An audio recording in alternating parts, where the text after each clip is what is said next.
powers of the mind are to be cultivated. They are to be wisely used that they will increase in strength. Each one is to use his entrusted talents in a way that the greatest good will be done. The mind is to be educated that the best energies of the soul will be brought out and every faculty be developed.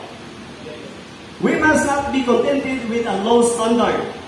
We are to move forward from one advanced line of the work to another. So ito, pagbigyan natin pansin mga kapatid, itong sinasabi dito, meron akong nagustuhan dito.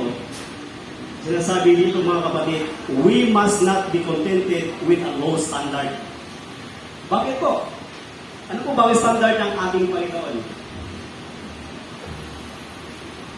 Mataas po ba ang standard ng ating Panginoon? Basahin natin mga kapatid dito sa Matthew 5 verse 18.